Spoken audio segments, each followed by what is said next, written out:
Permaculture permaculture एक धान्य कृषि पद्धति को हतोत्साहित करता है, परंतु पारंपरिक रासायनिक कृषि एक धान्य कृषि पद्धति की मतलब मोनोकल्चर यहाँ पे किया जाता है, जबकि यहाँ पे मोनोकल्चर नहीं किया जाता, तो पॉजिटिव चीज़ बात कर रहा है। जनरली सही है। सही, 1 सही, 2 कट गए। अब देखना है आपको या तो 3 सही है या 2 3 देख लेते हैं। पारंपरिक रासायनिक कृषि अर्ध-शुष्क क्षेत्रों में आसानी से संभव है, किंतु ऐसे क्षेत्रों में स्थायी कृषि आसानी से संभव नहीं है। नहीं भाई, ये नेगेटिव बात कर रहा है, उल्टी बात कर रहा है देखो। ये बोल रहा है कि परंपरागत रासायनिक कृषि अर्ध-शुष्क क्षेत्रों में संभव है, लेकिन ये पॉसिबल नहीं है, तो ये तो गलत बात हो गई ना भाई। ये कोई नई इमर्जिंग टेक्नोलॉजी है, नई इमर्जिंग पद्धति है जिसको हम बढ़ावा दे रहे हैं, इससे बहुत सारे बेनिफिट होंगे, तभी तो इसको बढ़ावा दे रहे हैं पर्माकल्चर। ठीक है?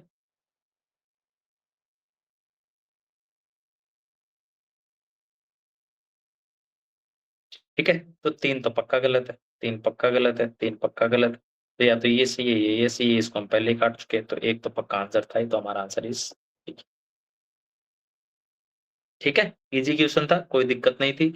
जब भी मैंने एक चीज़ तुम्हें यहाँ बताई, जो भी कोई नई चीज़ आ रही है, खेती के का तरीका है, इमर्जिंग टेक्नोलॉजी, उसके बारे में पॉजिटिव चीज़ बताएगा। तभी तो उसको इम्प्लीमेंट कर पाएँगे ना भाई किसी चीज़ को। ठीक है? तो बहुत बेसिक चीज़ थी, इसको आप आराम से कर सकते थे। पाम ऑयल के बारे में, क्योंकि थोड़ा स्पीड लेंगे आज हम लोग। बहुत ज़्यादा स्लो नहीं करेंगे, नहीं तो वो पेपर कंप्लीट नहीं होता, बहुत लेंथी वीडियो हो जाती है। तो आज जल्दी-जल्दी करेंगे, ठीक है? कौन-सा सही है? अप्रोच बता चुका हूँ, ठीक है? जहाँ पे मैं बोल रहा हूँ अप्रोच बता चुका हूँ, तो वो पहले मैं बता चुका हूँ। जो पुरानी क्लासेस में देख लेना, सब्जेक्ट वाली में देख लेना या फिर जो इसका 2021 का पहला पार्ट कराया, उसमें कराया, जब जिसको मैं हाइलाइट कर रहा हूँ। ये मैं बता चुका हूँ पहले से, अब बार-बार रिपीट नहीं करूँगा ताकि आप लोगों का टाइम कम खराब। ताड़ का तेल दक्षिण-पूर्व एशिया में प्राकृतिक रूप से पाया जाता है। भाई ये भी तो लिख सकता है था, ये प्राकृतिक लु ताड़ तेल वृक्ष दक्षिण-पूर्व एशिया में में पाया जाता है, ये भी तो लिख सकता है। पर भाई ने लिखा पारंपरिक रूप से पाया जाता है, प्राकृतिक रूप से तो कुछ ना कुछ गड़बड़ होगी, ये एक्स्ट्रा एडजेक्टिव दिया है, क्वेश्चन मार्क लगेगा और मैंने क्या लिखा था एंडेमिक लिख दे, नेचुरली पाया जाता है, वो जनरली स्टेटमेंट गलत ही बनाता है क्योंकि उसमें एक्स्ट्रा चीज़ जोड़ रहा है।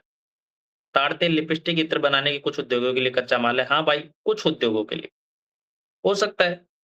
पाम ऑयल तो बहुत सारी चीज़ों में काम आता है। लिपस्टिक में तो आता ही है। पाम ऑयल का उपयोग बायोडीज़ल बनाने में किया जा सकता है, सकता है। हाँ भाई, सही है, पॉसिबल है। ठीक है? तो 2 और 3 सही है। Answer is B. आपको मैंने पहले बताया, ये रूल मैंने पहले बता चुका है। तो इसमें ये गलत हो जाएगा। अब तुम्हें ये पता होना चाहिए कि पाम ऑयल कहाँ का लोकल वृक्ष है, कहाँ पाया जाता है, कहाँ नहीं पाया जाता है, ये सारी चीज़ें आपको पता होनी चाहिए। अब देखो सिंधु नदी प्रणाली के समय रिवर सिस्टम ज्योग्राफी की जब आप क्लास लोगे तो मैंने उसमें इंपॉर्टेंट टॉपिक सारे लिखवा दिए हैं कि कौन से इंपॉर्टेंट टॉपिक है, कहाँ करने हैं और कहाँ से करने हैं, ठीक है? River system one of the important topic है यहाँ ज्योग्राफी का।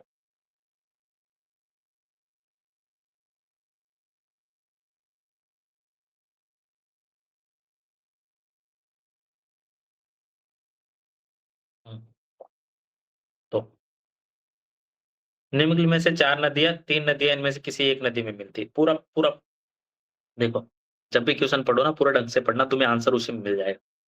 सिंधु नदी प्रणाली में निम्नलिखित 4 नदियों में से 3 नदियाँ इनमें से किस एक नदी में मिलती हैं? ये बोल रहा है 3 नदियाँ किस एक नदी में मिलती हैं, जो सीधे सिंधु नदी से मिलती है। निम्नलिखित कथनों पर कौन से जो सिंधु नदी से अगर आप ये सीधा पढ़ोगे इतना सा निम्नलिखित में से वह कौन सी नदी है जो सिंधु नदी से मिलती है, तो चेनाब पे चले जाओ। ठीक है? लेकिन पहले जितनी भी नदियाँ हैं, ये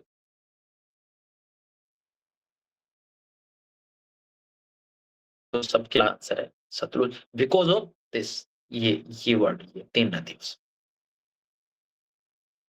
ठीक है? अब देखो ये क्वेश्चन देखो। डीडवाना, कुचामन, सारगोल, खाटू। डीडवाना नाम से अगर आपने थोड़ा बहुत अगर आपको आइडिया है, तो देखो डीडवाना अगर आपने एंशिएंट हिस्ट्री देखो मैं एक ये क्वेश्चन आज ज्योग्राफी का लेकिन हिस्ट्री से कनेक्ट कर रहा हूँ आपका। कैसे अगर आपने एंशिएंट हिस्ट्री पढ़ा होता और आपने प्री हिस्टोरिक एरा में पढ़ा होता कि जो प्राचीन प्रस्तर कालीन युग है वो डीडवाना में उनके स्थान मिले हैं कुछ। तो आपको पता होता है कि डीडवाना कहीं राजस्थान में है। ये आपको पता होता। उससे अगर आप राजस्थान के नहीं है, साउथ इंडिया के हैं, एमपी के कहीं और के, राजस्थान के तो आपको पता ही है कि खाटू के बारे में पता होगा, डीडवाना के बारे में पता होगा, कुचामन के बारे में पता होगा। लेकिन आपको नहीं पता, तो मैं बता रहा हूँ। अब देखो हिमनद, भाई राजस्थान में हिमनद तो आएगा नहीं। मैग्रोवन, राजस्थान में मैंग्रोव भी नहीं है। रामसर क्षेत्र ये हो सकता है, या लवण झील ये हो सकता है। अब राजस्थान है तो ज़्यादा आंसर लवण झील। रामसर स्थल क्यों नहीं होगा? रामसर स्थल की लिस्ट आप पहले से ही देख के जा चुके हो, और अगर नहीं देखी है तो रामसर लिस्ट देख जाना, क्योंकि वहाँ से एक सवाल आता है। ज्योग्राफी जब आप करोगे तो उसमें मैंने वहाँ पे इम्पोर्टेंट टॉपिक करके उसको करवाया हुआ है। ठीक है? जब वो मैपिंग वाली क्लास करोगे तो उसमें भी मैंने बहुत सारे करवाए हुए हैं। अब देखो, ये क्वेश्चन 2021 का और ये क्वेश्चन 2015 का। अब देखो, 2015 में पूछता है गोदावरी की सहायक नदियाँ कौन-कौन सी है? वंशधारा, इंद्रावती, प्राणहिता और पेन्नार। यहाँ से आपको इन 4 नदियों के बारे में पता चल गया। तो आपको इसके बारे में पता चल गया जी, चल गया ना? और वंशधारा पता चल गया, इंद्रावती है उधर, नहीं है। प्राणहिता है, नहीं है। पेन्नार है, नहीं है। लेकिन आपको ये पता चल गया कि 4 तो है ये। इस ये तो आपने आज भी इस पीवाईक्यू से कर चुके हो। तो जैसे ही आपको पता चलेगा कि 4 तो वेस्टर्न घाट से निकलती है, तो इन दोनों में से आपका आंसर हो गया। टाइप वाई पहली चीज़, ठीक है? पूर्वी घाट से निकलती है। अब जैसे ही आप स्वर्ण रेखा देखोगे और ब्रह्मांडी देखोगे, तो ब्रह्मांडी देखते ही आपका दिमाग ठनकना चाहिए कि नहीं भाई साहब, ये तो वेस्टर्न घाट, ईस्टर्न घाट से नहीं निकलती। जैसे ही आप एक काट दोगे, एक तो वैसे भी कट गया, तो आपके पास ये दोनों बचते हैं। तो नागावली और स्वर्ण रेखा को आपको काटना पड़ेगा। जैसे आप थोड़ी-सी भी ज्योग्राफी पढ़ी है और आपने थोड़ा-सा कि ये वाला रीजन देखा है, ये वाला रीजन, इसकी नदियों के बारे में देखा है पीवाईक्यू से, तो आप आराम से इसको कर सकते थे। हालाँकि ये थोड़ा-सा टफ टाइप का क्वेश्चन था, पर एलिमिनेशन लग सकता था। अब देखो 56 क्वेश्चन, कौन-सा सही है? ठीक है। भारत ने अंतर्राष्ट्रीय जल क्षेत्र में समुद्री संस्तरीय खनिज की खोज के लिए लाइसेंस प्राप्त किया। हाँ भाई, लाइसेंस प्राप्त किया होगा इंडिया ने इस संदर्भ में, क्योंकि एक इंडिया बड़ा कंट्री है और ऐसी चीज़ें ज़रूरी है ताकि इंडिया का एक ब कितने किलोमीटर की लाइन, 7100 किलोमीटर की हमारी तटरेखा है, तो उसके आस-पास हम लोगों ने खोज के लिए किया होगा, तो जनरली 2 सही है, 2 सही है। एक चीज़ मेरी बात ध्यान रखना, कोई भी रूल 100% अप्लाई नहीं होगा। कुछ लोग क्या कर रहे हैं कि सर आपने तो ये बताया था, देखो इस क्वेश्चन में ये नहीं लग रहा रूल। भाई अगर इतना ही रूल लगता, इतनी सारी चीज़ें लगती, तो आदमी को 200 में 200 नंबर नहीं आते। आपके क्वेश्चन गलत होंगे, मैं बोल रहा हूँ पास करने में दिक्कत नहीं होगी, जो चीज़ें मैं सिखा रहा हूँ उनसे। और वो एप्लाइड करने के बाद आपको खुद समझ में आ जाएगी, ये गलत करा रहा है, ये सही करा रहा है। लेकिन आप कोई भी क्वेश्चन डाल रहा है, मैंने एक देखा टेलीग्राम पे, मैं उन लोगों को जवाब देना भी ठीक नहीं समझता ये। अरे भाई कोई वो थोड़ी है, कोई रूल मैंने थोड़ी बना रखे हैं कि ऐसा आएगा तो ऐसा ही होगा। जनरली ऐसा होगा, 90% चीज़ों में ऐसे होगी और 90% पे आप खेल सकते हो।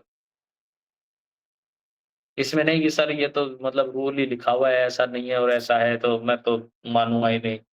आपने तो बताया था ऐसा ही होना चाहिए। तो ये पॉसिबल भी नहीं है भाई, ठीक है? ग्लोबल ओशन कमीशन अंतर्राष्ट्रीय जल क्षेत्र में समुद्री सीबेड की खोज और खनन के लिए लाइसेंस प्रदान करता है। मैंने बोला था ऑर्गेनाइजेशन जनरली गलत देता है। सीबेड अथॉरिटी है वो, इंटरनेशनल सीबेड अथॉरिटी काम करती है, ना कि global ocean commission. Global ocean commission क्या करता है, ये आपको पता होना चाहिए। अब क्या करता है, क्या नहीं करता है, इसके बारे में आप पढ़ोगे, तो ये ऑर्गेनाइजेशन से गलत हो गया। एक जैसे ही काटोगे, एक जैसे ही काटोगे, आंसर इज़ राइट। वैसे भी रूल करेक्ट लग रहा है ना, जो बताया था मैंने। अब मैं ये नहीं बोल रहा कि 100% रूल लगता है हर जगह, नहीं लगता भाई 100% रूल। बस आपके पास होने भर के लिए काम हो जाएगा इन सारी चीज़ों को अप्लाई करना, और कोचिंग के टेस्टों मत करना, क्योंकि वहाँ पे कोई लप्पू सिंह बनाएगा और उसको ऐसे ऑप्शन कुछ भी वो डालता है, अपने मन से डालता है, उसको खुद नहीं पता कि क्या पीवाईक्यू बनते हैं, कैसे बनते हैं, क्या अप्रोच है, किस तरीके का सिस्टमैटिक सिस्टम, ठीक है? निम्नलिखित में से कौन-सी फसल न्यूनतम, देखो इसने हाइलाइट भी की हुई है, यूपीएससी के पेपर में हाइलाइट किया हुआ जल दक्ष, तब लीस्ट वाटर, सबसे ज़्यादा वाटर कंज़्यूम करे, जल का सबसे ज़्यादा उपभोग करे, क्या करेगा? सूरजमुखी नहीं, बाजरा, ये क्या है? अधिकतम जल दक्ष, अरहर नहीं भाई, गन्ना। गन्ना के बारे में बार-बार सवाल पूछ चुका, देखो गन्ना उत्पादन के लिए धारणीय गन्ना उत्पादन, ये बहुत सारे 2018, 2022, 2023 हर बार सवाल पूछता है, गन्ना उनका फ़ेवरेट टॉपिक है, तो पढ़ लेना क्या क्लाइमेटिक कंडीशन चाहिए, ये दा एक रो अ, उसमें क्या है 1 और 2 पता नहीं खादाना नान पता नहीं क्या कुछ लिखा हुआ है, वो क्वेश्चन आएगा करेंगे हम लोग। 2022 में है या 2020 में है वो सवाल, ठीक है? गन्ने पे ही, ठीक है? चलो, देखो इसमें ड्रिप सिंचाई का प्रभावकारी उपयोग हो सकता है। हाँ भाई, हो सकता है, क्या दिक्कत है? और ये क्वेश्चन इसने यहाँ पूछ लिया, लिस्ट व्हाट ड्रिप्स ये करते थे, ये दोनों कर सकते थे, चलो। ये कॉमन सेंस से भी कर सकते थे। चलो अगला करें अगला? अरे तुम्हें समझ में आ रहा है? ये मोना तुम्हारे तो ये हरा पर्दा दिख रहा है, हरा पर्दे की वो चल रही है स्क्रीन।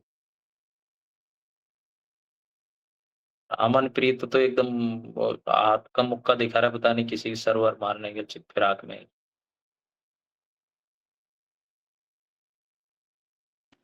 सर वो मोबाइल सेट नहीं हो पाता है। अच्छा, अब तुम्हारे मोबाइल सेट करने के लिए अलग से एक वो बनाएंगे उपकरण, फिर वो सेट हो जाएगा। ये मैं यही देख रहा हूँ बीच में कैमरा किस किस का ऑफ है।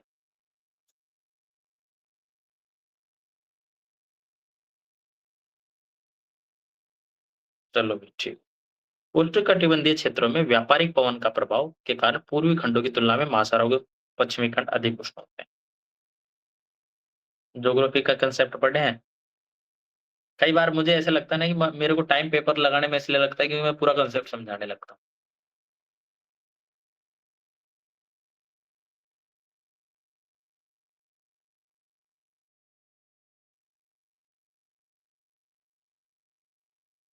ठीक है, यही है। व्यापारिक पवनें कहाँ चलती है? इसमें। और कैसे चलती है? ऐसे। यही है दिशा। क्या मैं सही हूँ? ये पछुआ पवन और फिर ये ध्रुवीय पवन, ये सेम नीचे। अब ये बोल रहा हूँ उष्णकटिबंधीय क्षेत्रों में, इस क्षेत्र की बात कर रहा है। व्यापारिक पवन के प्रभाव के कारण पवन के प्रभाव के कारण पूर्वी खंडों की तुलना में महासागरों के पश्चिमी खंड अधिक उष्ण होते हैं। मतलब इन क्षेत्रों के बजाय, जैसे मान लो ये वाला क्षेत्र है, तो इसकी बजाय ये वाला क्षेत्र अधिक गर्म होगा। नाम पता ही चल रहा है। भाई साहब, इधर से कोई गर्म हवा आई और इधर इधर तक आएगी। जैसे इधर तक आएगी तो इधर ज़्यादा ज़्यादा गर्म हवा आके टकराएगी, तो ये ऑब्वियसली गर्म होगी। बात तो सही, समझ में आ रहा है कंसेप्ट कैसे चलती है व्यापार? चलो, शीतोष्ण क्षेत्रों में, ये शीतोष्ण क्षेत्र हो गया जी। पश्चिमी पवन खंडों की तुलना में, वेस्टर्न भागों की तुलना में पूर्वी खंडों को अधिक उष्ण बनाता है। हाँ भाई, इसको अधिक उष्ण बनाता है, बात सही है। भाई यहाँ से गर्म हवा गई और यहाँ पे ठंड रहती है, तो इस ठंडी हवा में ठंडे क्षेत्रों में जैसे यहाँ, तो यहाँ के पोर्ट खुल जाते हैं। ये बात भी सही है, general answer is. I hope कि आपको पछुआ पौने और व्यापारिक पौनों के बारे में पता होगा और इतनी सारी चीजें पता होगा। अब देखो इस टाइप के सवाल ना बहुत मस्त होते हैं। ठीक है, जितनी ज्यादा लैंग्वेज उतनी ज्यादा सही होने के चांस है। पर इस क्वेश्चन में रूल फेल हो जाएगा भाई, ये वाला। पर आपको तब भी मतलब फेल हो जाएगा, कोई दिक्कत नहीं, लेकिन देखना इस पूरे पेपर को देखोगे ना आप, 100 क्वेश्चन होंगे, तो उसमें 95% रूल सही होगा, 5% रूल गलत हो, मतलब गलत करवा देता है। तो उतना हम बियर कर सकते हैं, ठीक है? ऐसा नहीं है कि भाई ऐसा लिख दिया तो ये 100% लिख दिया तो 100% ही होगा, नहीं भाई ऐसा नहीं हो। चलो भाई, क्लाइमेट स्मार्ट एग्रीकल्चर के बारे में बात कर रहे हैं। क्लाइमेट स्मार्ट एग्रीकल्चर ये क्या होती है, तुम्हें ये पता होना चाहिए, ठीक है? क्लाइमेट स्मार्ट विलेज एक अप्रोच बनाई है, उसको किसने काम किया है? सीसी CCAFS द्वारा संचालित परियोजना है। मैंने बोला है कि भाई साहब ऑर्गेनाइजेशन जनरली गलत होते हैं, तो आप क्वेश्चन मार्क लगा देंगे। सीसीएफएस परियोजना अंतर्राष्ट्रीय कृषि अनुसंधान परामर्शदात्री कोई परामर्शदात्री समूह उसके अधीन है और इसका मुख्यालय फ्रांस में। और फैक्ट है, तो ये भी गलत हो सकता है। सीएसआरआई इक्रिसैट के अनुसंधान के इक्रिसैट आईसीआरआई इक्रिसैट है, वो इसका एक अनुसंधान केंद्रों में से एक है।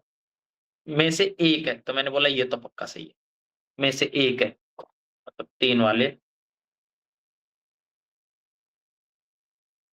क्या आ गया हमारा सी टाइप। अब बोल रहा है कि इसका मुख्यालय फ्रांस में या नहीं, ये नहीं पता तुम्हें और ये इसकी परियोजना का एक भाग है, तो एक भी सही है। ये नहीं बोल रहा कि ईसी के द्वारा चलाया जाता है। देखो दूसरी चीज़ है कि इसका एक भाग है, संचालित परियोजना का एक भाग है भाई साहब ये, एक्सट्रीम नहीं बोल रहा। तो हमारा आ गया, ये भी आ गया, इन दोनों में से आ गया, तो सीएमएस क्या आ गया? बी आ गया। अब तुम्हें ये लिख कि इसके मुख्यालय फ्रांस में है या नहीं है, ये तुम्हारा डाउट हो सकता है। तो तुम बी भी लगा सी भी लगा सकते हो, डी भी लगा सकते हो। ऐसे इसका आंसर डी है। मैं एग्जाम में सी लगा के आया था और मेरा गलत। तो इसमें कोई दुःख होने वाली बात नहीं है और इतने गलत होंगे भी, लेकिन इसका आंसर है सी डी। इसका मुख्यालय भाई फ्रांस में ही है। अब देखो 60 नंबर क्वेश्चन। बायोम होता है, कूड़ा कचरा होता है, विघटित हो जाता है, मिट्टी की प्राय सतह जो है वो अनावृत हो जाती है और उसके अलावा आदि पादप होते हैं, एक के ऊपर एक जमते जाते हैं। इसका सटीक विवरण कहाँ है? उष्णकटिबंधीय वर्षावन। सेम क्वेश्चन देखो, हर दिन कमोबेश एक सा होता है, सूर्य एक ही होती है, गर्मी बढ़ती जाती है, वर्षा होती है, लेकिन वर्षा शीघ्र समाप्त हो जाती है। ये तो हो गया कैंसर विषुवतीय। लेकिन यहाँ देखो, विषुवतीय वनों की अद्वितीय विशेषता है 2013 का, ऊंचे घन विद्यमान जिनके किरीट और निरंतर वितान बनते हो, जो आरोहण द्वारा अधिपादप एपिफाइटिस के रूप में पनपकर शीर्ष तक पहुंचने पर प्रतिस्थापित होते हैं। पहली लाइन उठा ली इन्होंने 2015 2013 की। दूसरा, बहुत सी जातीय से अस्तित्व में है, विविध प्रकार के पौधे होते हैं। अधिपादप की अधिसंख्या किसमें विद्यमान है? ये लिखा है ना, अधिपादप की जब शीर्ष तक पहुंच जाते हैं। सही 100% repeated easy question. Climatic reason पढ़ लेना, यहाँ से सवाल आएगा इस बार भी है। यार ये क्वेश्चन भी रिपीट हुआ था, इसका मैंने कहीं डाला है यार। ये क्वेश्चन रिपीट हुआ है भाई, ये वाला। इसका मैं डालना भूल गया फिर क्वेश्चन ना, इसका जो पीवाईक्यू में है वो मैं डालना भूल गया, पर ये रिपीट हुआ है। अब देखो, सवाना में क्या है कि वनस्पति छोटे-छोटे वृक्षों के साथ घास के मैदान होते हैं, परंतु विस्तृत क्षेत्र में कोई वृक्ष नहीं होते। वन विकास सामान्य एक अधिकाधिक परिस्थितियों में संयोजन द्वारा नियंत्रित होता है। ऐसी परिस्थितियों में कौन-सी है? सीधा-सा क्वेश्चन बोल रहा है कि भाई साहब यहाँ पे बिखरे हुए वन पाए जाते हैं और उनमें बहुत सारे रीजन होते हैं और उसका एक कारण क्या है? बहुत सारे रीजन, उनमें से कौन-कौन से रीजन? अब ये क्वेश्चन रिपीटेड है, पहली चीज़ तो मैं तुम्हें बता दूँ। तुम पहले देखोगे तो उसके ऑप्शन तो दिए हैं, अगर आगे या तो तुम्हें मिल जाएगा। अब देखो, मृदा के गुण, सोइल सोइल की जो क्वालिटी है वो इन पौधों के उस चीज़ को डिपेंड करती है? नहीं भाई। अग्नि, हाँ, ये तो करती होगी, 2 तो पक्का करती होगी। 2 जिन-जिन में है, या तो 1 और 2 है या 2, 3, 5, 2, 3, 4। चरने वाले हर्बीवोरस, हाँ भाई हर्बीवोरस तो डिसाइड करेंगे। जैसे ये एक छोटा पे जैसे ऐसे समझो, बहुत सारे पौधे उग गए मान लो, अब वहाँ पे जानवर हो गए ज़्यादा चरने वाले, तो वो छोटे पौधे वो तुरंत खा जाएँगे। भाई तुम्हारे आस-पास देखो ना कि तुम्हारे घर के आस-पास जो आम के पेड़ है वो नहीं लग पाते, क्यों नहीं लग पाते? कि घर के आस-पास की जो बकरी है वो उसको खा जाती है कि नहीं? तो वहाँ पे भी तो सेम ही होगा, इसीलिए तो बा जगह-जगह पे पौधे नहीं उग पाते, तो ये बात 3 तो पक्का सही है, 3 जैसे ही पक्का लगाओगे आंसर इस क्लियर। कुछ पढ़ने की ज़रूरत है इनमें? अरे मैं बोल रहा हूँ यूपीएससी में तुम बिना पढ़े भी जाओगे ना, खुश होके पेपर देने जाना। एक बेसिक नॉलेज रख लो, खुश होके पेपर देने जाना, आराम से फ्री दिमाग के बस। तुम्हें आंसर खुद ही पेपर ही बताता जाएगा कि देखो मैं आंसर नहीं हूँ, ये आंसर है।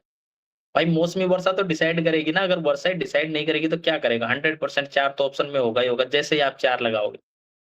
अरे भाई सारी चीज़ें जो भी वनस्पति है वो किस पे डिसाइड होती है? वर्षा पे तो होती है। अरे भाई राजस्थान में मरुस्थल क्यों है? वर्षा नहीं होती जी। बिहार में तो ये वन फॉरेस्ट क्यों पाए जाते हैं? वर्षा होती है जी।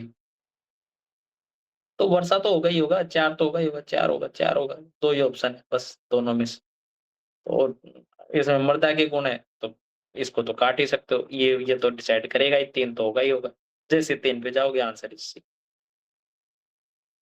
अब देखो ये 2000 पुराना क्वेश्चन है पीवाईक्यू 2013 का है, 2014 का है। अधिकांश जल और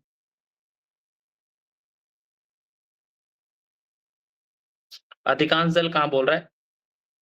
अधिकांश एल्वेंजर बर्फ में, फिर उसके बाद हिमनद में, उसके बाद उसके बाद इसने बहुत सारी चीज़ें बताई हुई, ठीक है? नदी, नालों में, इसमें सीक्वेंस बताया हुआ है। अब देखो इसी चीज़ को इसने क्या बनाया, जल के संदर्भ में नदियों और झीलों के जल की मात्रा भूजल की मात्रा से अधिक है, भूमिगत जल के रूप में, लवण और झीलों के रूप। तो जैसे तुम यहाँ से आंसर आता, तुम्हारा भूमिगत जल आंसर ज़्यादा है, तो ये तो कर सकते थे। ध्रुवीय हिमनद और हिमनदों का जल की मात्रा भूजल की मात्रा से अधिक है, बात तो सही है। भी ये आंसर यहाँ से आ गया तुम्हारा। पता चल रहा है क्वेश्चन कैसे रिपीट हो रहे हैं? भाई इस पेपर में अगर आपके 25 क्वेश्चन रिपीट हो रहे हैं और आपके 25 में से 25 सही हो गए, तो कितने नंबर आ गए जी? 50? 50 आ गए ना नंबर? कट ऑफ के लिए कितने चाहिए? 45 और। अरे भाई 75 क्वेश्चन में से आपने साल भर पढ़ा है, लॉजिक आपने समझे हैं, तो आपको 75 में से आपको कितने करने हैं? 22 ही तो सही करने हैं।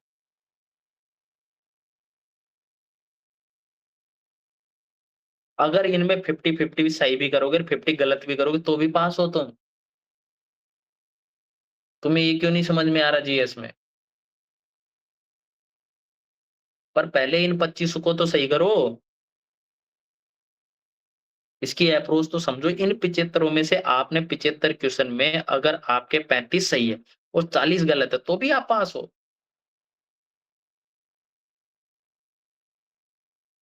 फर्स्ट डिवीजन, सेकंड, थर्ड भी नहीं। जब तुम्हें पता है कि 25 मतलब 50 नंबर मतलब 1/3 पेपर के मार्क्स तो रिपीट होने ही है। 1/4 मार्क्स ऑफ पेपर और 50% कट ऑफ जाती है मैक्सिमम, और भी 45%। 45% तो मैक्सिमम बता रहा हूँ। 2 साल पहले तो 70, 75 नंबर कट ऑफ गई है, जब कुछ पढ़ने की ज़रूरत ही नहीं थी। इस पेपर की बता रहा हूँ, 2021 में गई होगी 90-95। तो जब आपको पता है कि भाई भाईसाहब मेरे तो 25% नंबर तो मेरे पुराना जो पढ़ा है पीवाई, ओनली पीवाई की, मैंने कुछ नहीं पढ़ा, कोई कोचिंग का धंधा नहीं पढ़ा, कोई टेस्ट नहीं दिया, कुछ नहीं दिया, मैंने पीवाईक्यू किए बस। और उसके ऑप्शन रटे हुए हैं, आंसर मुझे रटे हुए हैं सारे। तो ही मेरे 50 नंबर तो वैसे आ गए। मैं क्या 45 नंबर नहीं ला सकता सारी चीज़ें मिला के?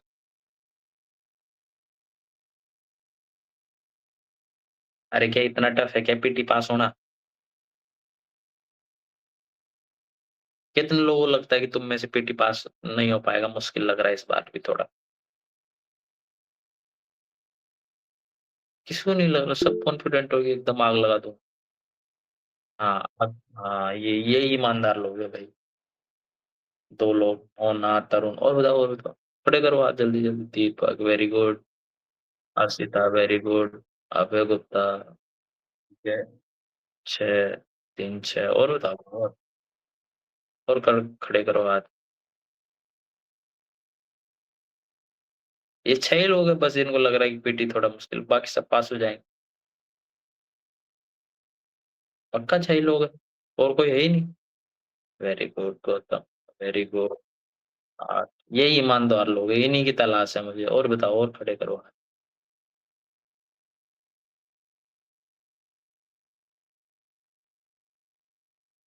तो तुम बेटा ना, जो 8 लोगों ने हाथ खड़े किए, तुम अपनी फीस लो और जाओ आराम से, ठीक है? तुमको जब पता ये लग रहा है कि तुम पास नहीं हो सकते, क्या कर रहे हो यहाँ पे? क्यों मेरा टाइम खराब कर रहे हो?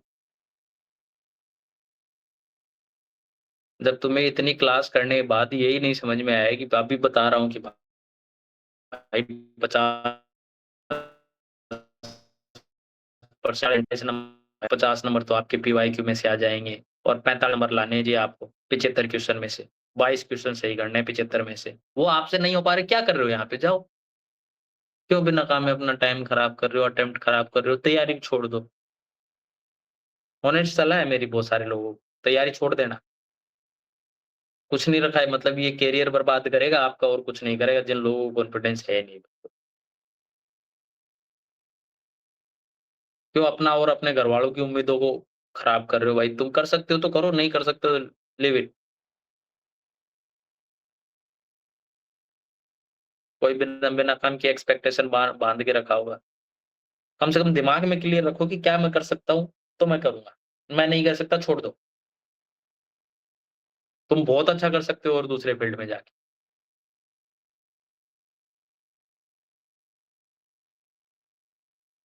इतनी सारी चीज़ें पढ़ा रहा हूँ, इतनी सारी चीज़ें करा रहा हूँ, उसके बाद भी भाई तुम्हें कोई भी कॉन्फिडेंस नहीं दे सकता। इसीलिए हिंदी मीडियम रद्दी है। गधे भरे पड़े हैं, इनको कुछ नहीं समझ में आता।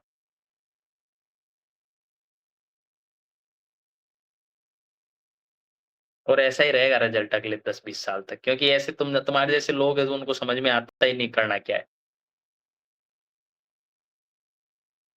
कौन से सही है। मैंने तुम्हें बताया कि 5 ऑप्शन आते हैं तो पाँचों में से पाँचों मैक्सिमम 5 ऑप्शन सही नहीं होते। अब देखो, इमली का पेड़ दक्षिण एशिया का स्थानिक वृक्ष है। तुम्हारे कान खड़े हो जाएँगे, मैंने तुम्हें पहले बताया भाई जब जहाँ पे भी एंडेमिक बताया जहाँ पे भी होता है, खड़े हो जाएँगे। भारत में अधिकांश इमली वृक्ष लघु उत्पाद के रूप में संग्रहित किया जाता है, अधिकांश। संग्रहित किया जाता है, ये नहीं बोल रहा है इसको बेचा जाता है, इसको खरीदा जाता है, इसका कुछ किया जाता है, नहीं पता तुम्हें। 3 तो पक्का सही, 3 सही है, 3 सही है, 3 सही है, 1 कट गया। भारत इमली और मोरिंगा के बीज निर्यात करता है। ये तो नहीं बोल रहा कि भाई 50 करोड़ रुपए का बेचता है, 5 करोड़ रुपए का बेचता है, 5 रुपए का बेचता है, ऐसा नहीं बेच रहा है। अगर किसी को बेच भी दिया, मान लो नेपाल भी चला गया, 2-4 रुपए का बेच दिया इन लोगों ने, तो निर्यात तो हो ही गया। तो मेबी 4 पक्का सही, 4 सही है जी, 4 सही, कट गया। ठीक है? मोरिंगा और इमली के बीजों का उपयोग बायोडीज़ल में किया जा सकता है। हाँ जी, ये बात भी किया जा सकता है। कैन बी, पॉसिबल है। ठीक है? 3, 4, 5 हमारा ऑप्शन ही है। इसके अलावा देखो एंडेमिक गलत हो गया। मोरिंगा का वृक्ष एक फलीदार सदापर्णी वृक्ष है। फिर से क्या आ गया? कट्टा। तो ये भी गलत हो जाए। ठीक है? क्लियर? चलो। काली कपास मृदा की रचना निम्नलिखित में से किसके अक्षांश हुई? ये भी रिपीटेड क्वेश्चन है यूपीएससी का।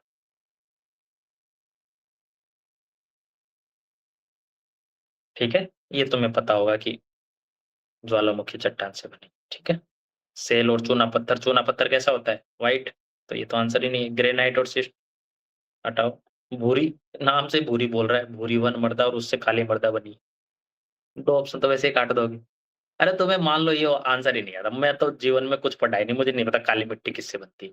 पर मुझे पता है ये काली होती होगी ना? ये बोल रहा है भूरी वन मृदा, तो भूरी से तो काली कैसे ही बनी होगी भाई? नहीं बन सकती ना। दूसरा बोलो, सेल और चूना पत्थर तुम्हें पता है सफेद होता है, काट दूँ? अरे ये तो पता है आस-पास जो पुताई हो रखी है, चूने पत्थर से हो रखी है, वो तो व्हाइट होगा, ठीक है? ग्रेनाइट और शिस्ट क्या होता है? शिस्ट भी एक तरीके का चूना ही होता है, तो आंसर इज़ बी।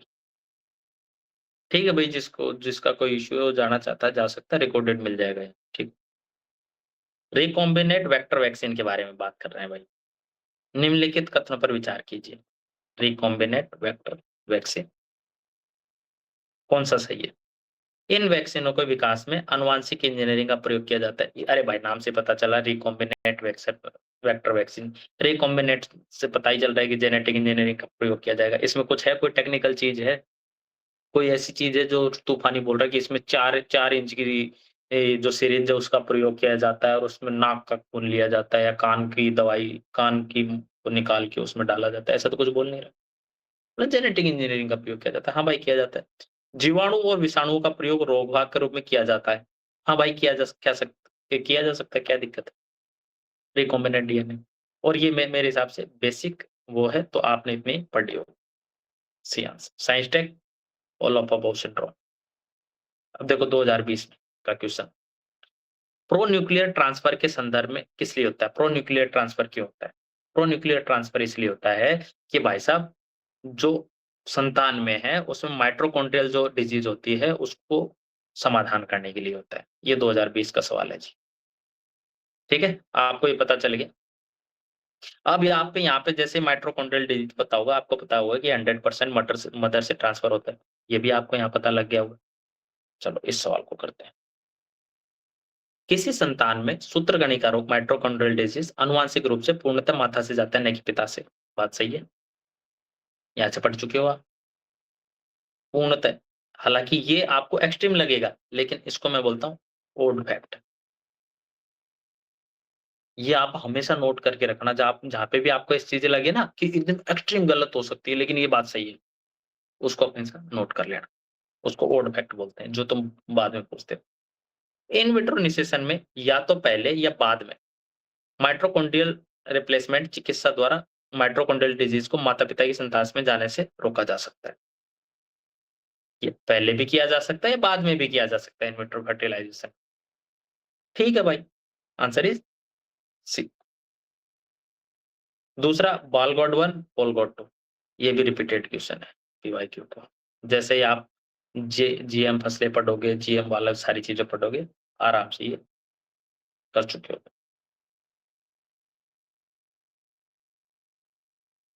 ठीक है?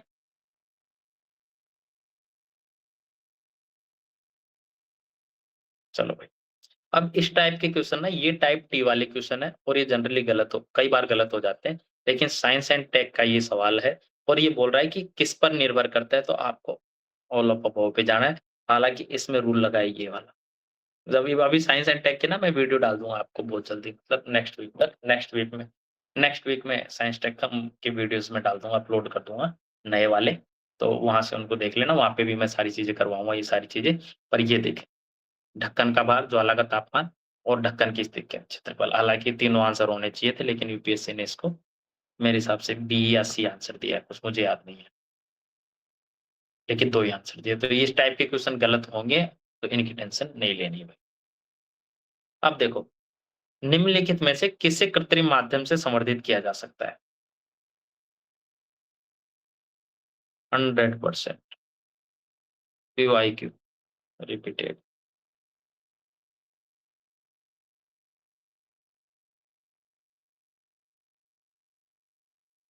जीवाणु यस, कवक यस। एक और दो तो पक्का आंसर। सवाल है वायरस पे। क्या वायरस को किया जा सकता है? किया जा सकता है? तो क्या है इसका आंसर? नहीं किया जा सकता है, वायरस इसका को नहीं किया जा सकता। दिस इज रूल लग रहा है। यस, ये रिपीटेड क्वेश्चन है। बार-बार बोल रहा हूँ, रिपीटेड क्वेश्चन है एज़ इट इज़। हालाँकि मुझे इसका क्वेश्चन नहीं मिला, लेकिन मुझे ये पता है कि रिपीटेड है। जब तुम साइंस टेक की वीडियो करोगे तो वहाँ पे तुम्हें ये क्वेश्चन मिल जाएगा। ये रिपीटेड। अब देखो ये वाला सवाल। इसने क्या कर दिया, रिवर्स कर दिया। कभी-कभी, देखो कभी-कभी सामान्य जुकाम एडिनोवायरस के कारण होता है, जबकि एड्स रेट्रोवायरस के कारण होता है। सही बात है क्या ये?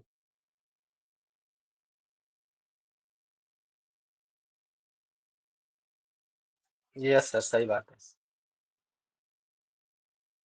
एडिनोवायरस सिंगल आरएनए होता है, जबकि रेट्रोवायरस डुअल आरएनए होता है।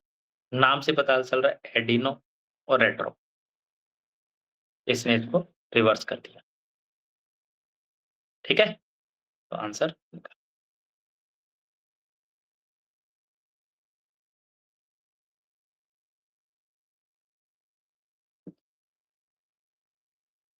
ठीक है?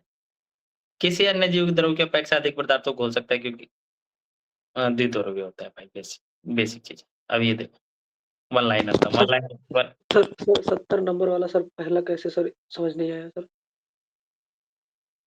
इसने क्या कर दिया कि एडिनो वायरस तो होता है द्वितंतु डीएनए वाला, और रेट्रोवायरस होता है सिंगल डीएनए वाला। इसने उसको रिवर्स कर दिया, इसको तो कर दिया द्वितंतु और उसको कर दिया एक, वो एक ही, इतनी हिंदी मुझे समझ में आ नहीं रही। उस सिंगल और हेलिकल और डुअल हेलिकल। ठीक है। Okay sir.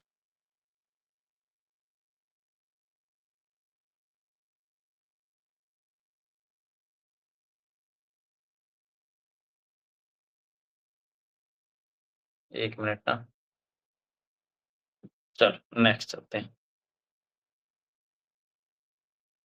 अब देखो, इस क्वेश्चन को समझो कि अन्य द्रवों की अपेक्षा अधिक घोल देता है। अधिक घोल सकता है, क्यों घोल सकता है? क्योंकि ऊष्मा का सुचालक है, इसलिए घोल देता है। विशिष्ट ऊष्मा का मान उच्च होता है, इसलिए घोल देता है। हाइड्रोजन एक ऑक्साइड, इसलिए घोल देता है। अरे नाम से बनता है। ठीक है। सड़क प्रकाश व्यवस्था के एक तो सोडियम लाइट होती है और एक एलईडी होती है। सोडियम लाइट और एलईडी लाइट।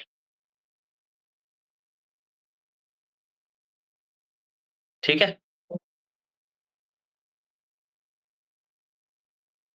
अरे ये योगेश शर्मा कौन है भाई? टाइम पे आ जाएगा जो भी है, इतना टाइम सर नहीं है अभी मेरे पास। अभी अभी ऐड हुआ वो, तभी लेट हुआ। ठीक। सोडियम बत्तियां प्रकाश की 360 डिग्री उत्पन्न करती है, परंतु एलईडी बत्तियां ऐसा नहीं होती। ये है भाई 360, और जबकि ये ऐसा नहीं करती। पहली चीज मुझे नहीं पता ये सही है गलत है, एग्जाम कंडीशन में। सड़क की बत्तियों के रूप में एलईडी बत्तियों की तुलना में सोडियम बत्तियों की उपयोगिता अधिक होती है। मुझे नहीं पता भाई साहब। ये 360 करती है भाई साहब ऐसे, और उसके बाद भी इनका लाइफ टाइम अधिक होता है, और ये भाई साहब 360 नहीं करती और उसके बाद भी इसकी लाइफ कम होती है। यही तो कहना चाह रहा है दूसरा स्टेटमेंट। तो क्या ये दोनों पॉसिबल है? भाई एक चीज है, ये चारों तरफ से एलईडी मतलब लाइट, देख ये चीज देखो, ये चारों तरफ से क्या कर रहा है कि लाइट उत्सर्जित कर रहा है, और एक चीज है जो इधर से लाइट उत्सर्जित कर रहा है। तो इसको जो चारों तरफ से करेगा उसके खराब होने की खराब होने की संभावना ज्यादा होगी ना, कि भाई कहीं से भी एक चीज खराब होगी तो खराब हो जाएगा। कॉमन सेंस है। सोडियम बत्ती दृश्य प्रकाश का स्पेक्ट्रम लगभग एक वर्णीय होता है, सिंगल होता है, जबकि एलईडी प्रकाश व्यवस्था सार्थक कलर एडवांटेज। अब तुमने देखा है अपना, देखा है ना मोबाइल? और दूसरा जो सड़क में वो जो लगे थे पीली-पीली लाइटें दिखती हैं, वो तुम्हें देखी है? उतना तुम्हें पता होगा, ये तो तुम आस-पास के जीवन से नोटिस कर ही सकते हो। अगर तुम्हें ये पता है कि ये डिफरेंट कलर दे सकता है और ये सिंगल कलर देता है, और सिंगल कलर के बाद 360 अगर ये निकालता है, तो इसके संभावना, इसके लाइफ स्पैन तो कम होना चाहिए।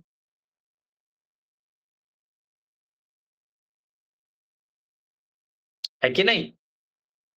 अरे ये बोतल देखो, इस बोतल में बल्ब रखो और ये चारों तरफ से उत्सर्जित कर रहा है लाइट। तो इसके खराब होने की जो लाइफ स्पैन है वो तो कम हो जाएगा ना भाई, अगर एक तरफ से लाइट जा रही है तो तुम्हारे मोबाइल की स्क्रीन की बजाय। तो दूसरा स्टेटमेंट में इसमें क्लोज कर दूंगा कि भाई साहब ये तो उल्टा बोल रहा है, अगर ये 360 करता है तो इसकी लाइफ कम होनी चाहिए। तो दो काट दो, दो काट दो, आंसर इज 1 है। एज टू कोविड-19 था, तो कोविड-19 के लिए उनका आंसर।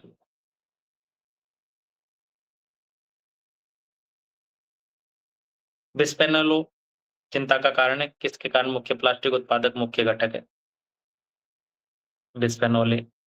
देखो ये है टाइप टी क्वेश्चन, अगर तुम छोड़ भी दोगे इस टाइप के क्वेश्चन को तो कोई दिक्कत नहीं है। इसका आंसर क्या है?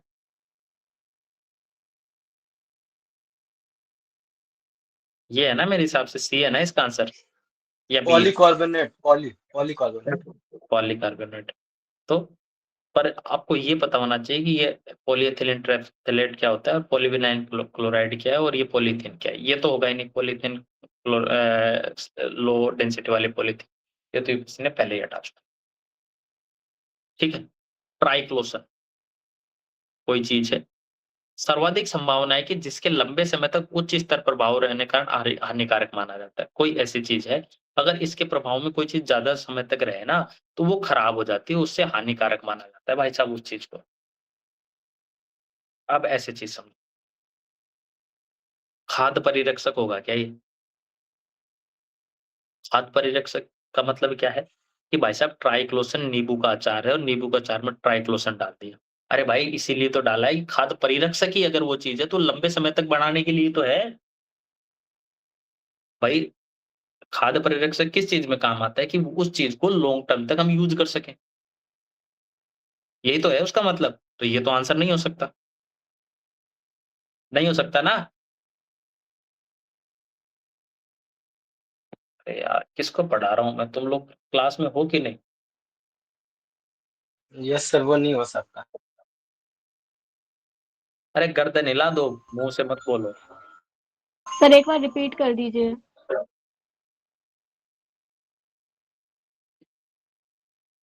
भाई साहब खाद्य परिरक्षक क्या होता है? इतना स्लो माइंड पता नहीं। भाई तुम सवाल करके आया करो यार, पूरा पूरा ना पढ़ के आया करो। अगली बार से जिसने ये पेपर करके नहीं आएगा ना, मैं उसको नहीं कराऊंगा। और वर्ड बाय वर्ड पढ़ के आया करो। पता नहीं अजीब लोगों को पढ़ा रहा हूँ, इनको ये कि ये इतना इजी क्वेश्चन नहीं समझ में आया। अरे भाई खाद्य परिरक्षक क्या होगा? जो लंबे समय तक उस किस चीज को टाइम प्रिजर्व करके रखे। और ये क्या बोल रहा है, अगर ज्यादा टाइम तक रहेगा तो वो क्या हो जाएगा, जहरीला हो जाएगा। तो ये तो नहीं होगा ना आंसर खाद्य परिरक्षक। फल पकाने वाले पदार्थ ये क्या होते हैं? अब देखो प्रसाधन सामग्री, प्रसाधन सामग्री क्या होती है कि जो लिपस्टिक है, एक्स वाई जेड है, इनमें अगर इसको यूज करेंगे और वो लंबे समय तक बनी रहेगी, लंबे समय तक कैसे बनी रहेगी? प्रसाधक सामग्री, उसका तो काम ही एक 3 घंटे 4 घंटे 5 घंटे का है। काट दोगे। क्या है आंसर इसका? अरे यूपीएससी ने क्या आंसर दिया है? यही आंसर है, प्रसाधन सामग्री।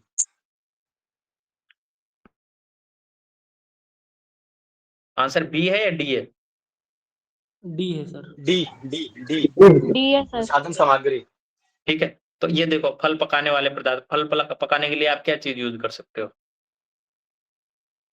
वो यूज करते हो ना, क्या नाम है उसका? अरे एथिलीन। तो ये भी कट गया।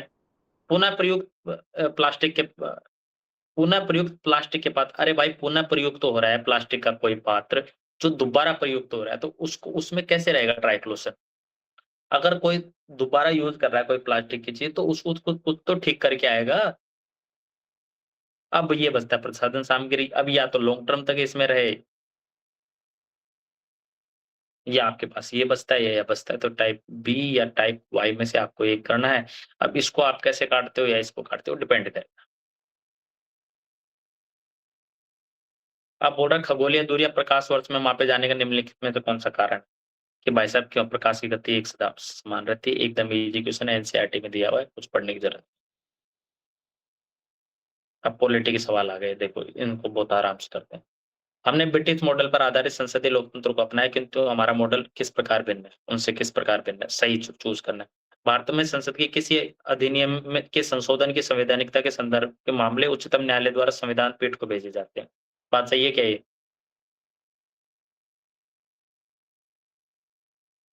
जहां तक विधि निर्माण का संबंध है, ब्रिटिश संसद सर्वोपरि और संपूर्ण है, किंतु भारत में विधि निर्माण की शक्ति परिसीमित है। बात तो पहली बात तो पक्का सही है, एक तो सही है, ये तो गलत हो गया, ये भी गलत हो गया, या तो ये है या ये। अब दूसरा, भारत में संसद के किसी भी अधिनियम में संशोधन की संवैधानिकता से संबंधित मामले उच्चतम न्यायालय द्वारा संविधान पीठ को भेजे जाते हैं। हाँ बात बात तो सही है। सही सी है ना आंसर इसका? सब संघ सरकार के संदर्भ में निम्नलिखित कथनों पर विचार कीजिए, कौन सा सही है? भाई मुझे भी याद नहीं है इनके आंसर क्या है, सही बात है, मैं भी वैसे ही कर रहा हूँ जैसे तुम लोग करते हो पेपर। ठीक है। एन गोपालस्वामी अयंगर समिति ने सुझाव दिया था कि किसी मंत्री और किसी सचिव को प्रशासनिक सुधार करने को बढ़ावा देने के लिए पूर्णतः नामित किया जाना चाहिए। भाई नहीं पता है एन गोपालस्वामी अयंगर समिति ने क्या सुझाव दिया था उस टाइम पे। प्रशासनिक सुधार आयोग 1966 संस्तुति के आधार पर वर्ष 1970 में कार्मिक विभाग का गठन किया और इसे प्रधानमंत्री के प्रभार में रखा गया। ये सेकंड एआरसी जो एआरसी थी, इसमें ऐसी चीज़ें पॉसिबल है, तो मैं जनरली ऐसे चलूँगा कि एआरसी एआरसी एक वाइड टर्म है और वाइड टर्म में ये सारी चीज़ें की जा सकती है, तो जनरली 2 सही हो सकता है, 2 सही हो सकता है, अगर मुझे रिस्क ही लेना है। तो यहाँ पे तो पूर्णतः नामित किया जाना चाहिए, इसको मैं क्रॉस करूँगा और मैं इसमें 2 करूँगा, मुझे नहीं पता इसका आंसर क्या है। तुम अपने अकॉर्डिंग देख लेना, अगर मुझे इसमें कुछ करना ही है, नहीं तो मेरे लिए ये टाइप टी है, मैं इसको छोड़ के चला जाऊँ, मुझे नहीं पता इसमें कुछ। आंसर क्या है इसका? बी है। डी? बी। अच्छा बी है। हाँ, तो मैं तो ये सोच के करता हूँ पेपर। अब मैं तुम्हें वही सोच के बता रहा हूँ, बिना काम की कहानी बताना बंद करता हूँ। ठीक है? अब ये देखो निजता का अधिकार क्या है? निजता का अधिकार तुम्हें पता चल गया, आर्टिकल 21 के तहत गारंटी स्वतंत्रता, रिपीटेड क्वेश्चन। यहाँ निजता का अधिकार किसमें संबंधित है? आर्टिकल 21, रिपीटेड, कुछ नहीं बता रहा है। अब देखो ये वाला क्वेश्चन, कौन-सा सही है? भारत में ऐसा कोई कानून नहीं है जो प्रत्याशियों को किसी एक चुनाव लोकसभा चुनाव में 3 निर्वाचन क्षेत्रों से लड़ने से रोकता है। तो भाई 2 जगह से क्यों लड़ते हैं? इनको 3 जगह से लड़ना चाहिए, तो मैंने तो आज तक सुना नहीं कि 3 जगह से लड़ते हैं। तो कुछ तो कोई कानून तो होगा ही होगा। एक को हटाओ, एक को हटाओ, चलो। 1991 में लोकसभा चुनाव में श्री देवीलाल ने 3 लोकसभा चुनाव से लड़ा था। मुझे नहीं पता जी भाई। वर्तमान नियमों के अनुसार यदि कोई प्रत्याशी एक लोकसभा चुनाव कई निर्वाचन क्षेत्रों से लड़ता है, तो उसकी पार्टी उस निर्वाचन क्षेत्र का खर्चा उठाती है। अरे भाई ऐसा तो कहाँ से होने लगा? तब तो ये नेता बर्बाद नहीं हो जाएगी, ये दूसरी जगह से लड़ लिया तो और उसका खर्चा देगा। तो 3 काट दो, 3 काट दो। तो या तो 2 सही है या 1 सही है। अब एक तो तुम्हें पता ही चल गया कि 3 जगह से नहीं लड़ सकता कोई, मुझे तो ये पता है आस-पास की न्यूज़ से 2 जगह से लड़ता है, तो इसको भी काट दो, आंसर इज़ बी। अब यूपीएससी ने कह दिया, तुम देख लेना। मेरे हिसाब से इसका बी आंसर, ठीक। और मुझे नहीं पता ये 3 जगह से लड़ा, 4 जगह से लड़ा, 5 जगह से लड़ा, मुझे पता है ये कानून नहीं है, ये नहीं है। सर यूपीएससी ने इसे ड्रॉप कर दिया था, इसका आंसर नहीं दिया। चलो ठीक है, कोई नहीं, तो फिर वो अपने हिसाब से दिया होगा, उनको ये भी गलत लगा होगा। ठीक है, कौन-सा सही है? शहर का अधिकार एक समस्त मानव अधिकार है। इस संबंध में यूएन हैबिटेट ने प्रत्येक देश को की गई प्रतिबद्धता को मॉनिटर करता है भाई साहब। एक शहर का अधिकार है।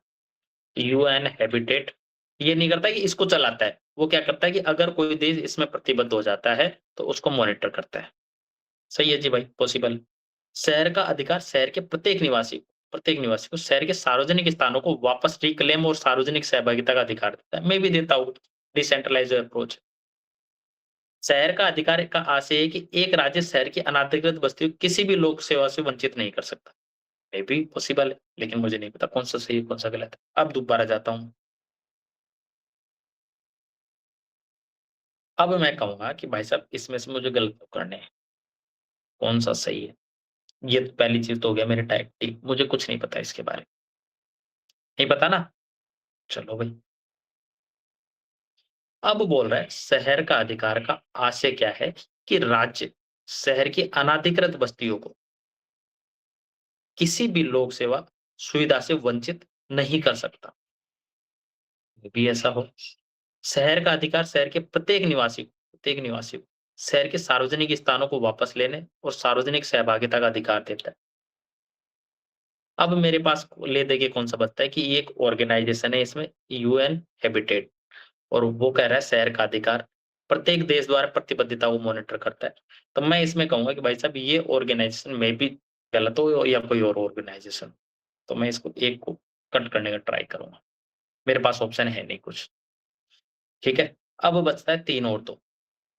अब ये कह रहा है कि सहभागिता की भी बात कर रहा है, अधिकार की भी बात कर रहा है और प्रत्येक निवासी को भी कर रहा है कि भाई साहब उसका निवासी। तो एक पॉजिटिव अफर्मेटिव स्टेटमेंट मुझे लग रहा है, तो जनरली मैं 2 को सही को मान लूँगा, तो मैं इसमें डी की ओर जाऊँ।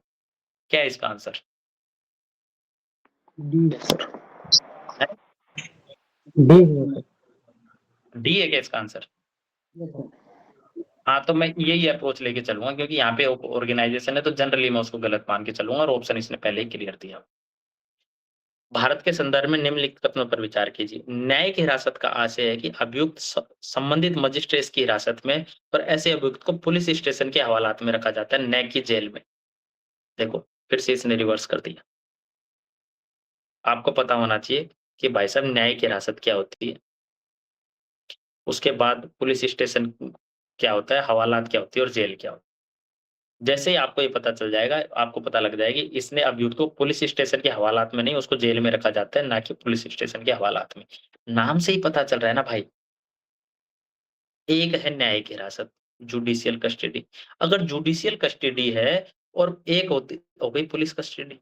अगर पुलिस कस्टडी में है तो पुलिस कस्टडी में तो हवालात में रखा जाएगा, पुलिस स्टेशन के हवालात में, और जुडिशियल कस्टडी में है तो उसको जेल में रखा जाएगा। इसी क्वेश्चन को देख के आप पढ़ सकते हो, आपको अगर पहले भी नहीं पता तो। न्यायिक हिरासत के दौरान मामले में प्रभारी अधिकारी न्यायिक हिरासत के दौरान न्यायालय की अनुमति के बिना संदिग्ध से पूछताछ नहीं कर सकते। हाँ, बात सही है। न्यायिक हिरासत का मतलब न्यायालय के अंडर, न्यायालय उसमें सर्वोपरि होती चीज। अरे तुम ये चीज समझ में आई मैंने क्या बोला यहाँ पे? अब नहीं आई तो तुम खुद बार-बार रिपीट करके देखते रहना, मैं नहीं करवाऊंगा। ठीक है। 26 क्वेश्चन। वन अधिकारों की मान्यता 2006 से अनुसूचित जाति मंत्रालय करता है भाई साहब। ठीक है। और इसके लिए ग्राम सभा नोडल है। यहीं लिखा हुआ है सब कुछ। इसी को इसने क्वेश्चन में पूछ लिया। कौन सा मंत्रालय करता है जी ये सारी चीजें? क्लियर? डी है ना इसका आंसर?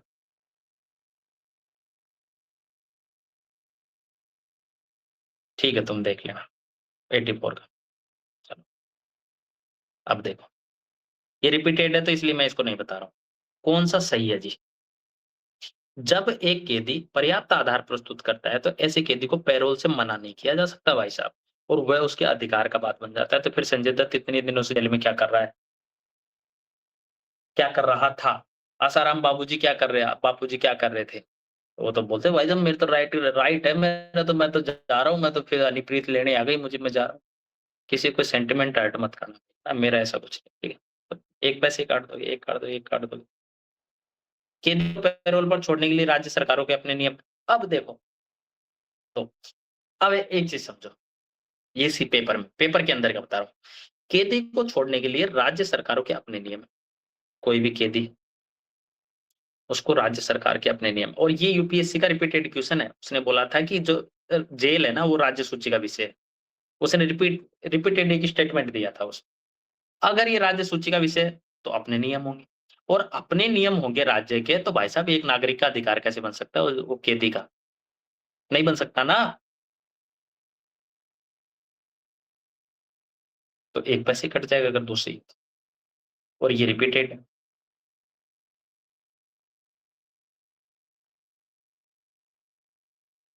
कानून को लागू करने के मामले में कोई विधान जो किसी कार्यपालक प्रशासनिक प्राधिकारी को अनिर्देशित अनियंत्रित विवेकाधिकार देता है। भाई साहब क्या कर रहा है कि विवेकाधिकार दे दिया और कानून का अनुपालन नहीं हो रहा, ऐसे समझो। तो किसका उल्लंघन होगा? 14 का होगा भाई साहब। आर्टिकल 14 विधि का शासन की बात करता है। एजुकेशन कोई दिक्कत ही नहीं। 28 तुम्हें पता है कि धार्मिक स्वतंत्रता। 32 क्या है कि उसके अधिकारों की सुरक्षा से संबंधित और 44 समान नागरिक संहिता है। तुम्हें पता होना चाहिए क्या है। अब ये देखो, ये रिपीटेड है फिर से। पीवाईक्यू है, संघ राज्य पद्धति की विशेषता क्या नहीं है? कौन सी संघ राज्य पद्धति की विशेषता नहीं है? कि स्वतंत्र न्यायपालिका है, शक्तियों का स्पष्ट विभाजन है, ये तुम्हें पता हो। ठीक है, ये पीवाईक्यू था। उसके बेस पे इन्होंने ये बताया सवाल कि भारत में राज्य व्यवस्था में निम्नलिखित में से कौन सी अनिवार्य विशेषता है जो दर्शाती है कि उसका रूप संघीय है? संघीय स्वरूप मतलब संघीय क्या है? Federal system. संघ की विधायिका के संगठक इकाइयों की निर्वाचित। भाई इससे कैसे मतलब है? कोई मतलब है संघीय व्यवस्था बनाने का? केंद्रीय मंत्रिमंडल में क्षेत्रीय पार्टियों को निर्वाचित प्रतिनिधि हो सकते हैं। तो इससे क्या मतलब है? अनिवार्य विशेषता पूछ रहा है, ये है तो सही। मूल अधिकार, अरे भाई मूल अधिकार से क्या संबंध है संघ व्यवस्था का? न्यायपालिका स्वतंत्रता सुरक्षित है, इसलिए क्या है? सेपरेशन ऑफ पावर, और सेपरेशन जैसे पावर होगा क्या होगा?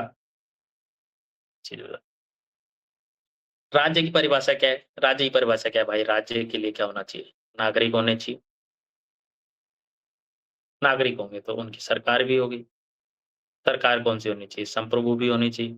और ये कहाँ रहेंगे? उसके लिए भूमि भी होनी चाहिए। बेसिक कंसेप्ट है एनसीईआरटी का, देख लेना। अब इन चारों ऑप्शनों को पढ़ोगे ना तुम, अगर तुम इन चारों ऑप्शनों को पढ़ोगे और जिनका कैमरा ऑफ है कैमरा ऑन कर लिया करो। बिना काम में मेरा क्यों सर खराब करते हो यार?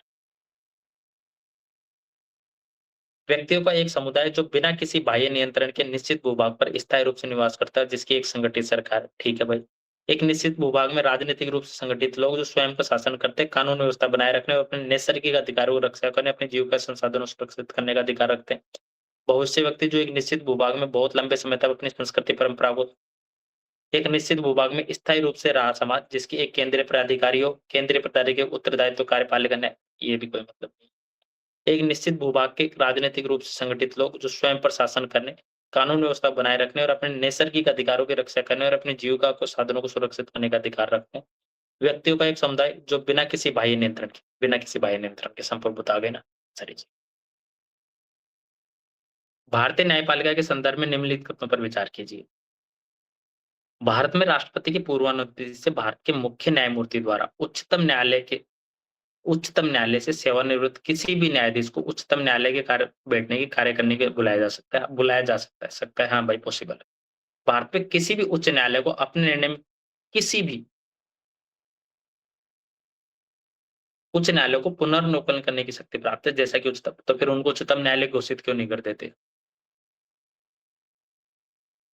कुछ तो अधिकार होगा, किसी भी उच्च न्यायालय में कुछ तो अधिकार होगा, उच्चतम न्यायालय से अधिकार शक्तियों से।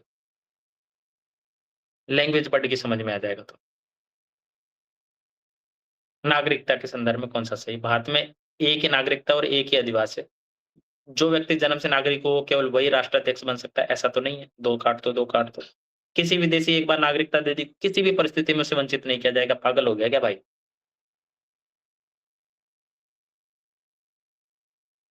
किसी भी परिस्थिति, आर्टिकल 9 सीधा सीधा कहता है खत्म। ठीक है, आर्टिकल 9 उदार लोकतंत्र की सर्वोत्तम क्या निश्चित करता है? Separation of power. यही क्वेश्चन 90 नंबर क्वेश्चन से आप ये क्वेश्चन कर सकते हो। ये अगर आपने 90 नंबर क्वेश्चन कर लिया तो आप 86 नंबर क्वेश्चन सोल्व कर सकते हो। सेम अप्रोच है, वही रिपीट हो रहे हैं, सेम क्वेश्चन। संविधान धन का केंद्रीकरण किसका उल्लंघन है? अरे भाई साहब, डीपीएसपी है ना। कौन सा है आर्टिकल? 39 LDCPHC। लाइवलीहुड की बात करेगा, डिसेंट्रलाइजेशन ऑफ कैपिटल की बात करेगा, सेंट्रलाइजेशन ऑफ कैपिटल को रोकेगा, इक्वल पेमेंट देगा और चाइल्ड की हेल्थ केयर रखेगा। कौन सा आर्टिकल 39 का भाग है?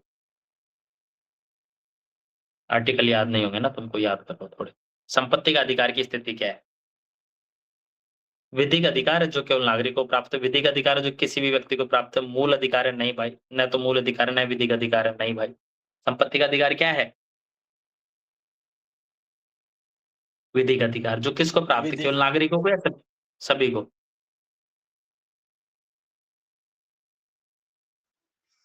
किसको प्राप्त है? सभी को। सभी को। सभी को। विधि का अधिकार और फंडामेंटल राइट किसको प्राप्त है? केवल नागरिकों को? सभी को। नहीं सर, कुछ नागरिकों को है और कुछ जो है सभी को है। 15, 16, 19, 29 को छोड़ के। मैं हूं ना यहाँ पे, शांति रख लो। 15 दूनी का 30, 16, 29, 15, 16, 29, 30 और एक और है ना, कौन सा है? 30, लिख तो दिया गधे। 19। ठीक है। 26 जनवरी 1950 के भारत की वास्तविक संवैधानिक स्थिति क्या थी? ये तुम्हें पता होना चाहिए भाई साहब। 3 चीजें थी। अब ये पंथ निरपेक्ष और ये समाजवादी ये बाद में जोड़े थे इन लोगों ने दोनों। तरीस ये प्रस्तावना वाला सवाल था जो रिपीटेड था, ये आप पहले भी कर चुके थे, पढ़ चुके हो। अब देखो 2000 क्वेश्चन। संवैधानिक सरकार वो है जो राज्य की सत्ता के हित में व्यक्ति पर नहीं भाई, जो व्यक्ति की स्वतंत्र राज्य पर प्रभावकारी प्रतिबंध लगाती है। ये सवाल रिपीट कर दिया। संवैधानिक सरकार क्या है? कोई सरकार जो संविधान की सीमाओं से प्रतिबद्ध हो। बाकी देखो 3 हवा में बना रखे हैं ऑप्शन। कुई, हो, हल्बी क्या है? अब देखो किससे संबंधित है? हल्बी, हो, कुई। राजस्थान के आसपास पश्चिम उत्तर के नृत्य रूप। अरे भाई वहां पे बड़े बड़े नाम पाए जाते हैं, कालबेलिया, बंजारा, और राजस्थानी नाम होने चाहिए ना। काट दूं? प्राग ऐतिहासिक गुफा चित्रकला, ये तो फिर मैंने एंशिएंट में पढ़ा होता। भाई गुफा चित्रकला का नाम तो होगा नहीं, ये तो जगह का ही तो नाम दे सकते हो। और जगह मैंने पढ़ी नहीं कि ओल भी कोई क्या है, ये जगह का नाम तो है नहीं। काट दो। तीसरा ऑप्शन क्या पूछता है कि वादी यंत्र है? हो, पुलवी, कुई, वाद्यंत्र पद किससे संबंधित है? भारत के संदर्भ में।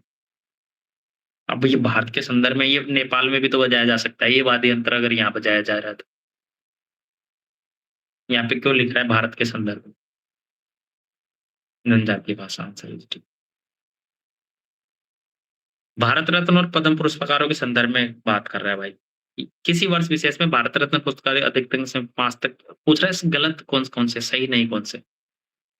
पहला देखते हैं, भारत रत्न और पद्म पुरस्कार भारत के संविधान के अनुच्छेद 18(1) के अंतर्गत उपाधियां नहीं भाई, पहले से मना किया 18(1) में कि 18 में की उपाधियां इनको नहीं माना जाएगा, तो एक तो पक्का गलत है, 2 काट दो। वर्ष 1954 में प्रारंभ किए पद्म पुरस्कारों को केवल एक बार निलंबित किया। अरे भाई साहब वो 3 बार 65 में जब चाइना के साथ लड़ाई कर रहे थे, 65 में जब लड़ाई कर रहे थे, तो तब भी दे रहे थे कि उधर लड़ाई चल रही है, इधर नहीं भाई, पद्म पुरस्कार देना बहुत जरूरी है, कुछ भी हो जाए। तो 1-2 बार हो गया होगा, 71 की लड़ाई हो रही थी, तब बहुत लंबी लड़ाई चली, दोनों काट दो, 2 काट दो, 2 भी काट दो, 2 भी काट दो।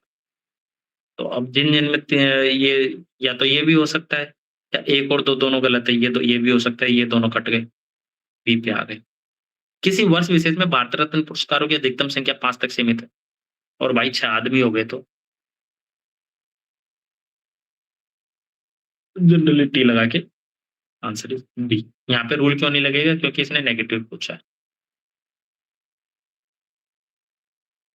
अब देखो फिर से, संयुक्त राष्ट्र यूएनसीडीएफ कोई ऑर्गेनाइजेशन है, उसने अर्थ ऑब्जर्वेटिव फाउंडेशन ने हैदराबाद को प्रग सिटी की मान्यता दी। अरे नहीं भाई, बेवकूफ हो गया क्या? 2 ऑर्गेनाइजेशन जैसे गलत आ गए मैं काट दूं, और जैसे ही काट दिया मैंने, 1 सही नहीं है, 2 सही है, ऑप्शन है नहीं। इस टाइप के क्वेश्चन बहुत ईजी है, वो देख लेना, दूसरा पढ़ने की भी जरूरत नहीं है कि भाई क्या चीज। और ऐसे भी देखो ना भाई साहब कि आर्बर्ट डे फाउंडेशन तो ठीक है, लेकिन यूएन कैपिटल विकास निधि, संयुक्त राष्ट्र पूंजी विकास निधि, और वो भी भाई साहब वो वर्क सिटी का, ट्री सिटी का दर्जा देगा। कहीं मैच कर रहा है? कैपिटल की बात, कैपिटल वाला ऑर्गेनाइजेशन और ट्री सिटी, कोई एनवायरमेंट वाला ऑर्गेनाइजेशन दे तो फिर भी ठीक लगता है। 1998 में प्रारंभ किए लोरियस खेल पुरस्कार, ये मैं तुम्हें पीवाईक्यू में करवा चुका हूँ, हिस्ट्री वाले में करवाया था ना, कि भाई साहब यह पुरस्कार फार्मूला 1 के खिलाड़ियों को मिला है अधिकतर। अगर ये अधिकतर फार्मूला 1 वालों को मिला है तो रोजर फेडरर को नहीं मिलेगा। ये मैं बता चुका ना कि रोजर फेडरर तो टेनिस खेलता है, तो भाई इसको नहीं मिलेगा। तो 2 और 3 तो एक साथ सही नहीं हो सकते, 2 और 3 एक साथ सही नहीं हो सकते, तो 1 और 2 सही है, 1 3 से। पहला देखते हैं, अमेरिकी खिलाड़ी टाइगर वुड्स को इस सर्वप्रथम विजेता थे। मे भी हो भाई, 2 और 3 तो एक साथ में सही नहीं हो सकते, तो या तो 1-3 होगा, ये 1-2 होगा। अगर ये पहली बार होगा, और ये कोई ऐसा फार्मूला 1 कोई ऐसा खेल नहीं है जिसमें इस तरीके के खेल पुरस्कार दिया जाए, फ्लोरियन वर्ल्ड स्पोर्ट्स की स्पोर्ट टीम को बढ़ावा दिया, तो मे बी अगर ये 1 सही है तो 3 होने के साथ ज्यादा सही है, रादर देन की अगर ये पहला होता भाई, ये कोई टाइगर वुड्स की जगह कोई ऐसा होता कि जो फार्मूला 1 का ड्राइवर है, अगर उसको पहली बार मिला तो ये दूसरा सही हो सकता था। समझ रहे हो मेरी बात? 32वें ग्रीष्मकालीन ओलंपिक में मैंने तुम्हें बोला कि जब भी ये चीजें देखो, इसमें एक चीज और ध्यान रखना, कौन सी बात सही है। इस ओलंपिक का अधिकतर आदर्श वाक्य एक नई दुनिया था। नहीं भाई, उसने आदर्श वाक्य जनरली गलत दे देता है, इसको मैं काट दूंगा। इस ओलंपिक में sport climbing, surfing, skateboarding, karate, baseball को शामिल किया गया। तो जनरली ऐसी चीजें जब जहाँ पे 4-5 चीजें थे और लगातार चीजें थे यूपीएससी की, ये 4 चीजें शामिल की 5 और उनके नाम थे, जनरली वो गलत नहीं देता, क्योंकि वो ऐसे माइन्यूट चेंज नहीं करता है। आईसीसी वर्ल्ड चैंपियंस ट्रॉफी, ये भी सवाल मैं करवा चुका हूँ। अंतिम दौर में पहुंचने वाली टीमों का निर्धारण उनके द्वारा जीतों की संख्या, जीते गए मैचों की संख्या के आधार पर किया जाता है। पता नहीं भाई, न्यूजीलैंड का स्थान इंग्लैंड से ऊपर था क्योंकि वे इंग्लैंड की तुलना में अधिक मैच जीते थे। या तो दोनों सही होंगे या दोनों गलत होंगे, ये तुम्हें पता चल गया। अब ऐसे समझो कि भाई साहब न्यूजीलैंड का स्थान इंग्लैंड से ऊपर था क्योंकि उसने इंग्लैंड की तुलना में अधिक मैच जीते थे। नहीं, अगर उसका स्थान होगा तो जैसे अब जैसे ऐसे तो इंडिया है, इंडिया सबसे ज्यादा टेस्ट खेलता होगा, ऑस्ट्रेलिया सबसे ज्यादा टेस्ट खेलता होगा, लेकिन ये बांग्लादेश और ये क्या नाम है इनका, पाकिस्तान, इनके साथ तो कोई मैच ही नहीं खेलता, तो इनको फिर उसमें टेस्ट चैंपियनशिप में स्थान ही नहीं मिलना चाहिए, कुछ तो गड़बड़ होगी। सीधी-सी बात है कि भाई साहब मैचों के आधार पर नहीं, पॉइंट सिस्टम के आधार पर था और उसका स्थान इसलिए नहीं था कि उसने पॉइंट उसके ज़्यादा हुआ, इस वजह से होगा। आंसर इज कॉमन सेंस लगाओ, जिंदा रखो और आराम से पेपर करो। That's it from today. आज ये 2021 का पेपर खत्म होता है। मेरी तरफ से 25 से 30 सवाल इसमें रिपीटेड थे, जो इसकी पीडीएफ में भी आपको मिल जाएँगे। ठीक है, वीडियो देखोगे। मेरे हिसाब से 60 नंबर आपके यहाँ से आ जाते। आपके क्वेश्चन बचते हैं यहाँ से, 60 में मत मानो, आप तो 55 नंबर मानो। और यहाँ से बचते हैं आपके पास कितने? 70 सवाल। 70 में से अगर आपके 35 सही होते और 35 गलत होते, तो 35 के 70 नंबर ये हो गए और 35 के 0.66 घटाओगे तो कितने नंबर हो गए? 20 नंबर के आसपास यहाँ से कम कर लो। ठीक है? कितने नंबर नेट हो गए? 50 और ये नंबर हो गए 105 और इतने पे कट ऑफ आराम से क्लियर हो जाता है। अगर आप यहाँ पे 35 की बजाय 40 गलत करते और 30 ही सही करते, तो भी आपके 60 नंबर यहाँ हो जाते और 40 के कितने नंबर हो जाते? 6 दूनी 6 चौका 24 नंबर यहाँ पे घटा लो, फिर भी 24 और 30 घटा लो, ऐसे करो। पॉइंट 6-6 करके भी तो 30 नंबर यहाँ आ रहे हैं, 55 और 30 85 कट ऑफ के आसपास, तो आप वैसे भी पहुंच रहे हो। तो पीवाईक्यू को सीरियस करो, अप्रोचेस को निकालो और मेरे हिसाब से आपको ये जो 70 क्वेश्चन है ना जो पीवाईक्यू के अलावा है, उनमें 40 क्वेश्चन तो ऐसे हैं जो अप्लाइड है और उनको आराम से आप सही कर सकते थे कि नहीं कर सकते थे जो मैंने कराया। तो जो करवा रहे हैं उस पे फोकस करो, जो प्रोसेस कर रहे हो उस पे फोकस करो, आराम से एग्जाम निकल जाएगा। अब मेरी तरफ से गुड नाइट, बाय।